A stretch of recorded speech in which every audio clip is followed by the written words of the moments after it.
एक ऐसा secret planner जिसकी मदद से आप अपने हाफ ईयरली एग्जाम के पूरे सिलेबस को कम टाइम के अंदर खत्म कर सकते हो और हाफ ईयरली एग्जाम के अंदर 95% बहुत इजीली ला सकते हो। पिछले साल भी स्टूडेंट्स को यही हाफ ईयरली प्लानर मैंने दिया था, जिसकी मदद से बहुत सारे स्टूडेंट्स 95% आराम से लेकर आए थे। इस प्लानर से आपको यह पता चलेगा कि इतने कम टाइम के अंदर इतना सारा सिलेबस कैसे होगा, डिटेल के अंदर टाइम टेबल कैसे बनाना है और उसके साथ साथ चैप्टर्स को खत्म कैसे करना है, सब कुछ एक प्लानर के अंदर। तो हाय एवरीवन, मैं हूं आप सभी का अपना प्रशांत भैया। अभी के टाइम की सबसे बड़ी प्रॉब्लम आ रही है कि हाफ ईयरली एग्जाम एकदम पास आ गया है। कुछ स्टूडेंट्स ये बोल रहे हैं कि हाफ ईयरली एग्जाम में सिर्फ और सिर्फ 30 दिन है, कुछ बोल रहे हैं 15 दिन है, कुछ बोल रहे हैं 1-1.5 महीना है। तो देखो, मुझे पता है इस समय पर तुम्हें डर लग रहा है और तुम्हें जरूरत है एक प्लानर की, एक ऐसा प्लानर जो कि पिछले साल भी दिया था स्टूडेंट्स को, जिसकी मदद से हजारों बच्चे बहुत अच्छा स्कोर लेकर आए हैं। बट उससे पहले मुझे आप अभी कमेंट में बताओगे आपके हाफ ईयरली एग्जाम कब से स्टार्ट होने वाले हैं, डेट क्या है, वो डेट मुझे कमेंट में जरूर बताना। अब देखो, इतने सारे स्टूडेंट से बात करने के बाद मुझे पता चली 3 सबसे बड़ी प्रॉब्लम। पहली प्रॉब्लम, बहुत सारा सिलेबस बचा हुआ है। भैया इतना सारा सिलेबस है, साल की शुरुआत में ज्यादा पढ़ाई नहीं करी, अब कैसे सिलेबस खत्म होगा। उसके अलावा बहुत कम टाइम भी बचा है ना, अब हाफ ईयरली एग्जाम इतने पास आ गए हैं ना कि अब ऐसा लग रहा है कि कुछ नहीं हो पाएगा।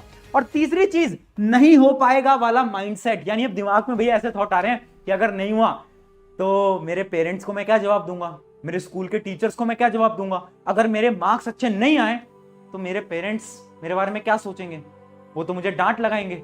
ये जितनी भी प्रॉब्लम है ना, ये सारी प्रॉब्लम आपकी खत्म हो जाएगी। तो एक एक करके प्लानर को समझते हैं। कुछ सिंपल से 5 स्टेप हैं प्लानर के लिए, लेकिन उन स्टेप को बताने से पहले एक कॉपी पेन लेकर बैठो। आज की वीडियो थोड़ी सी सीरियस है क्योंकि मुझे पता है टाइम कम है और आपको एक प्लानर बनाना पड़ेगा। अगर अच्छे मार्क्स लाने हैं तो इस प्लानर को बनाओ, एक नोटबुक पेन लेकर आओ। चलो स्टार्ट करते हैं। सबसे पहला आता है स्टेप नंबर 1। स्टेप नंबर 1 के अंदर आपको क्या करना है, कुछ पेजेस निकालने अपनी कॉपी में से और हर पेजेस पे अपने सब्जेक्ट का नाम लिखना है। जैसे कि एक पेज हो गया साइंस का, एक हो गया एसएसटी का, एक हो गया मैथ का, एक हो गया इंग्लिश का, एक हो गया हिंदी का, ऐसे सबके नाम लिखे। अब आपको क्या करना है, पहले स्टेप के अंदर राइट दी चैप्टर्स, यानी इमेजिन करो ये मेरा पेज है, इसके ऊपर मैंने हेडिंग डाली क्या, साइंस। अब साइंस में मेरे हाफ ईयरली में कितने चैप्टर आ रहे हैं वो मैं यहां पर लिखने वाला हूं। जैसे कि मेरे आ रहे हैं 7 चैप्टर्स, मुझे पता है मेरे 7 चैप्टर आने वाले हैं, तो मैंने यहां पर 7 चैप्टर के नाम लिख दिए। क्या करा मैंने, 7 चैप्टर के नाम लिख दिए। सेम आपको ऐसा एसएसटी के लिए करना है, हिंदी के लिए, इंग्लिश के लिए, सबके लिए। उसके बाद आपको क्या लिखना है, आगे लिखना है write down the days left, यानी कितने दिन आखिर आपके हाफ ईयरली के लिए बचे हैं। इमेजिन करते हैं एक ऐसा स्टूडेंट जिसके हाफ ईयरली सिर्फ 15 दिन में है, कुछ के 1 महीने 1.5 महीने में भी है, बट मैं एग्जांपल ले रहा हूं, ठीक है। यहां पर लिख दिया कि ठीक है 15 दिन अब बचे हुए हैं, यानी 15 दिन के अंदर आपको साइंस भी करनी है, एसएसटी भी करनी है, सब कुछ आपको डिटेल में पढ़ना है। अब सवाल ये आता है, खुद से उसको देखकर आपको पता है क्या बोलना है, तुम कर लोगे। सबसे बड़ी प्रॉब्लम क्या है, सबसे बड़ी प्रॉब्लम माइंडसेट। हम ना हार बहुत जल्दी मान जा रहे हैं यार, है ना। तुम्हें हार नहीं माननी है यार, तुम्हें खुद को बोलना है नहीं यार हो जाएगा, यार हो सकता है। और मैं तुम्हें ना एक चीज गारंटी से बताऊंगा, पिछले साल 1 नहीं 2 नहीं हजारों बच्चों ने प्लानर बनाया, उसको फॉलो करा और सिलेबस कंप्लीट भी हुआ और मार्क्स भी अच्छे आए। नहीं पॉसिबल तो है, कर तो तुम बिल्कुल सकते हो। तो दिमाग को ट्रेन करो, ठीक है कर सकते हैं, कर सकते हैं, कर सकते हैं, कर सकते हैं, ठीक है। अब स्टेप नंबर 2 क्या है, उसकी तरफ बढ़ते हैं। स्टेप नंबर 2 क्या है, अब ये जो हमने 7 चैप्टर्स को लिखा ना, सारे चैप्टर्स को मैंने लिखा, उन सारे चैप्टर्स को मुझे 3 कैटेगरी के अंदर डिवाइड करना है। पहली कैटेगरी क्या है, पहली कैटेगरी है डन चैप्टर्स। डन चैप्टर्स वो हैं जो कि मेरे हो चुके हैं, यानी इमेजिन करो साइंस में से 3 ऐसे चैप्टर थे जो कि मैं ऑलरेडी पढ़ चुका है ना, शुरुआत में मैंने थोड़ी बहुत पढ़ाई कर ली थी, तो वो मेरे हो गए। तो 3 चैप्टर के आगे तुम्हें क्या करना है, डी मार्क कर देना है, ठीक है। उसके अलावा लेफ्ट चैप्टर, लेफ्ट चैप्टर क्या है, वो चैप्टर्स जो कि आपने अभी तक खोले ही नहीं, पढ़े ही नहीं, स्कूल में पढ़ाए, ट्यूशन पर तुमने ध्यान नहीं दिया, वो चैप्टर तुम्हारे जा चुके हैं, बैकलॉग बन चुके हैं, तो उनके आगे आपको क्या कर लेना है, एल लिख लेना है। और उसके अलावा पार्शियल। अब देखो बहुत सारे ऐसे चैप्टर्स होते हैं जो कि आपने पढ़े तो हैं, बट ना वो आपको उतने अच्छे से समझ नहीं आ पाए, उसके क्वेश्चंस आपसे सॉल्व नहीं हो पाते। हाँ तुमने लेक्चर तो देखा था, बट दिक्कत क्या है ना कि तुमसे क्वेश्चन प्रैक्टिस नहीं हो पाती, होता है ना। तो उन सारे चैप्टर्स के आगे क्या कर लेना, पी मार्क कर लेना। ऐसा आपको हर एक सब्जेक्ट के लिए करना है। इतना कर लिया, अब क्या करें भैया, अब तुम्हें इतना पता चल गया कि कितने चैप्टर तुम्हारे लेफ्ट हैं, कितने डन है और कितने पार्शियल हैं। अब आता है real game of strategy making. अब देखो स्ट्रेटेजी कैसे बनाएंगे, मैं आपको एक डेमो टाइम टेबल बनाकर दिखा रहा हूं। अगर एक स्टूडेंट जिसके 15 दिन में हाफ ईयरली है तो वो एक टाइम टेबल कैसा बनाएगा, मैं एक डेमो बना रहा हूं, तुम अपने अकॉर्डिंग सब अपना अपना टाइम टेबल बनाना और मुझे दिखाना। कैसे दिखाओगे? इंस्टाग्राम पे अगर हो तो स्टोरी वगैरह लगाना, टैग करना, ताकि मैं देखूं कि कैसा तुम टाइम टेबल बना रहे हो। हर एक स्टूडेंट टाइम टेबल बनाएगा, ठीक है। तो देखो, जैसे कि मान लो टोटल है 15 दिन। अब शुरू के जो 1 से 4 दिन है ना, मतलब जो शुरू के जो दिन होते हैं 4-5 दिन, उन दिनों में सिर्फ और सिर्फ आपको पढ़ने हैं आपके partial chapters. Majority of student क्या गलती करते हैं ना, कि वो डायरेक्टली उठाते हैं वो लेफ्ट वाले चैप्टर जो जो छोड़ चुके हैं, उनको उठाते हैं, पढ़ने बैठते हैं। अब देखो इससे होगा क्या, जब तुम वो पढ़ोगे ना, तो जैसे ही तुम पढ़ने जाओगे और तुम्हें मुश्किल लगेगा क्योंकि तुमने आज तक नहीं पढ़ा, तुम्हारा दिमाग बोलेगा अरे यार कुछ समझ नहीं आ रहा, कुछ समझ नहीं आ रहा, कुछ समझ नहीं आ रहा, डिमोटिवेशन फील होगी, छोड़ दोगे पढ़ना। होता है, सबके साथ होता है। इसलिए अपने दिमाग को अगर पागल बनाना है ना, तो सबसे पहले तुम्हें क्या करना पड़ेगा, वो चैप्टर्स पढ़ने पड़ेंगे जो कि तुम्हारे पार्शियल डन है, यानी तुम्हें आते तो हैं बट क्वेश्चन प्रैक्टिस नहीं होती। कैसे पढ़ना है वो भी अभी डिटेल में बता रहा हूं। तो सबसे पहले तुमने उठाए पार्शियल, शुरू के 3-4 दिन आपने करे पार्शियल टॉपिक्स, ठीक है। एसएसटी के भी, साइंस के भी, मैथ के भी, सबके जो जो आपके पार्शियल टॉपिक थे, ट्राई करो शुरू के दिनों में उनको खत्म कर लो। कैसे पढ़ना है आगे यार। उसके अलावा जो बचे हुए दिन है 5 से लेकर 11 तक, उसमें मैं क्या करूंगा, उसमें मैं लेफ्ट चैप्टर उठाऊंगा, क्योंकि अब मेरे पास मोटिवेशन है पढ़ने की। मुझे पता है मैंने पार्शियल तो पढ़ लिए हैं, अब मैं लेफ्ट चैप्टर उठाऊंगा जो कि मेरे बचे हुए थे, जो मैंने आज तक नहीं पढ़े थे, उनको पढ़ना स्टार्ट करेंगे। कैसे पढ़ेंगे इसके बारे में बात करते हैं। और लास्ट के जो कुछ 3-4 दिन बचे हैं, उसमें मैं क्या करूंगा, सिर्फ और सिर्फ डन चैप्टर्स को पढ़ूंगा। भैया डन चैप्टर्स को भी पढ़ने की जरूरत है क्या? हाँ, रिवीजन के बिना कोई फायदा नहीं है। देखो तुम कितनी पढ़ाई कर लो, बट अगर तुम रिवीजन नहीं कर रहे हो ना, तो ये सारी पढ़ाई रखी रह जाएगी, क्योंकि तुम्हें एग्जाम के टाइम पे आंसर याद ही नहीं आ पाएंगे। तो जो रिवीजन है ना, ये बहुत इंपॉर्टेंट है। तो अब एक एक करके बात करते हैं कि डन वाले चैप्टर्स कैसे पढ़ना है, लेफ्ट वाला कैसे पढ़ना है, और ये जो हमारे पार्शियल चैप्टर्स है ना, ये कैसे पढ़ना है। तो देखो एक एक करके स्टार्ट करते हैं। सबसे पहले आता है पार्शियल चैप्टर्स को कैसे पढ़ना है।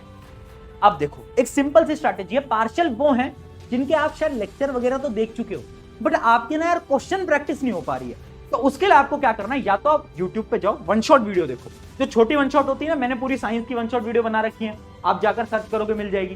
तो ऐसी आपको वन शॉट देखना है। वन शॉट से क्या होगा, आपको फटाफट से रिवीजन होगा। रिवीजन करते से ही आपको क्या करना है, क्वेश्चन प्रैक्टिस पे भाग जाना है फटाफट से, ठीक है। यहां पर आपको एनसीईआरटी पढ़ने की ज्यादा जरूरत नहीं है, आप डायरेक्टली क्वेश्चन प्रैक्टिस पे आओ, क्योंकि वो चैप्टर आप ऑलरेडी पढ़ चुके हो। तो अब आप क्या करोगे, क्वेश्चन प्रैक्टिस करना स्टार्ट करोगे। और देखो अगर टाइम मिलता है तो यार राइटिंग प्रैक्टिस भी स्टार्ट कर दो। हाफ ईयरली में जब तुम्हारा रिजल्ट हाथ में आएगा ना, तो बोलोगे सर मैंने सारे आंसर सही तो लिखे हैं, गलती कहां है। तो पता है आपके टीचर क्या बोलेंगे, तुम्हारी राइटिंग प्रैक्टिस बहुत ज्यादा वीक थी, तुम्हें आंसर लिखना नहीं आता था, तुम्हें प्रेजेंटेशन नहीं आती थी। अगर तुम्हें वैसे इस टॉपिक पे वीडियो चाहिए तो बताना, मैं बता दूंगा कि कैसे आंसर्स को लिखा जाता है। बट फिर भी आंसर लिखने की प्रैक्टिस करना स्टार्ट करो अभी से। पार्शियल वालों की तो एटलीस्ट लिखना स्टार्ट करो, ठीक है। तो ये 3 स्टेप हैं जिससे कि हम पार्शियल वाले सारे टॉपिक्स को पढ़ लेंगे। अब बात करते हैं लेफ्ट वाली। लेफ्ट वो टॉपिक है जो कि हमने आज तक नहीं पढ़े।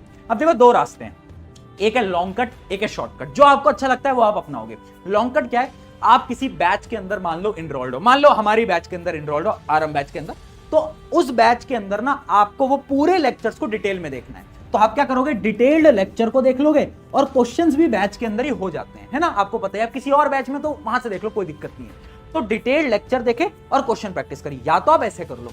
बट अगर बहुत ही कम टाइम है तो पता है क्या करो, वन शॉट उठाओ, एनसीईआरटी उठाओ।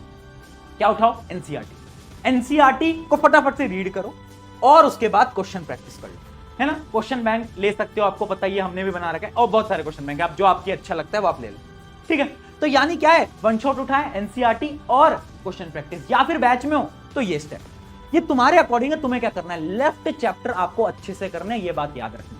ऐसे नहीं कि ऊपर ऊपर से कर लिया, कुछ समझ ही नहीं आ रहा है, कोई फायदा नहीं है, ठीक है। अब आते हैं आखिरी, जो कि है हमारे डन चैप्टर। डन चैप्टर कैसे पढ़ते हैं, डन चैप्टर का आपको करना है रिवीजन।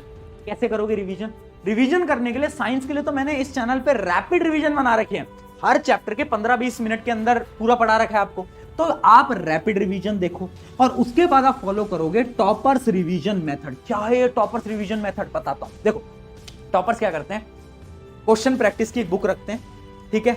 उन्होंने रैपिड रिवीजन देख लिया, पूरा चैप्टर रिवाइज हो गया।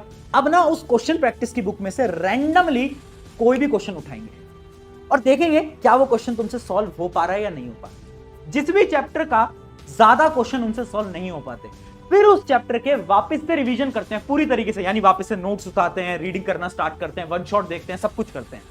लेकिन 80% ऐसे चैप्टर्स होंगे ना जिनके आप क्वेश्चन उठाओगे आपसे सॉल्व हो जाएंगे, तो उसका आपको बार बार रिवीजन करने की जरूरत ही नहीं है।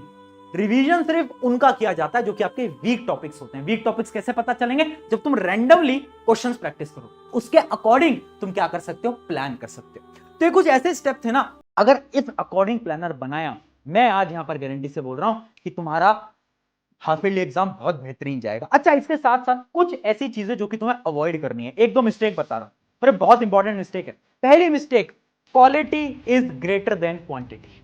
यार एक चीज याद रखना, मैं क्या बोल रहा हूं, इमेजिन करो तुम्हारे हाफ ईयरली में साइंस में आ रहे हैं 7 चैप्टर। अब तुम्हारे पास टाइम कम है, 7 चैप्टर नहीं हो पा रहे, मैं कह रहा हूं मत पढ़ो।